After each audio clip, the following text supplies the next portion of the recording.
I'm in the mood for tacos, Hawaiian style. First, thaw 2 pounds large, raw, peeled and deveined shrimp and cut into bite-sized pieces. In a bowl, add a couple of tablespoons of avocado or olive oil, 2 teaspoons chili powder, a tablespoon soy sauce, 3 cloves grated garlic or chopped, and a tablespoon sriracha with a little salt and pepper and mix well.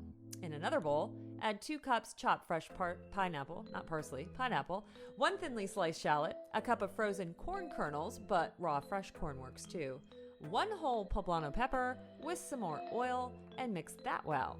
Now, grab a large baking sheet, and on one side add the shrimp, and on the other, the pineapple mix, and throw it all into a 425-degree oven for about 6 to 8 minutes until the shrimp are just about done.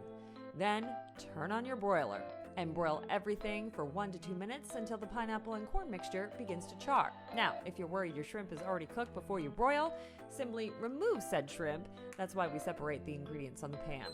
When it's all done, remove the poblano and place it into a plastic bag to cool, and toss the pineapple onion mix with some fresh cilantro and some lime juice and tent it to keep warm. Back to the pepper. When cooled, remove the skin and seeds and toss into a blender along with a half a cup of Greek yogurt, a handful of cilantro, more lime juice, and a pinch of salt, and blend that baby until nice and smooth. Time for the good part.